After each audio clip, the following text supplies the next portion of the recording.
11 General Order for Security Guard. GO number 1. To take charge of dispose and all company properties in view and protect preserve the same with utmost diligence. GO number 2. To walk my post in an alert manner during my tour of duty and observe everything that takes place within sight or hearings. GO number 3. To report all violations of regulations where I am instructed to enforce. GO number 4. To relay all calls from posts more distant from the guardhouse where I am stationed. GO number 5. To quit my post only when properly relieved. GO number 6.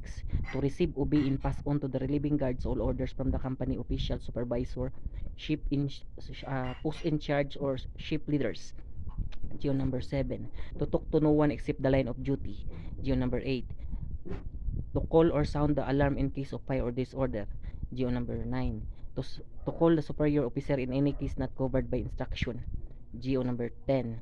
To salute all company officials, supervisor, um, ranking ranking public officials, officer of the Philippine National Police and Armed Forces of the Philippines.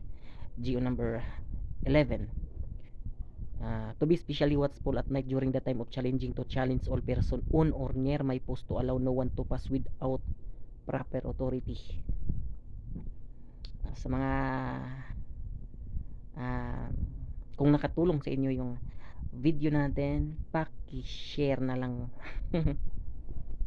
Kita-kits sa sunod nga video.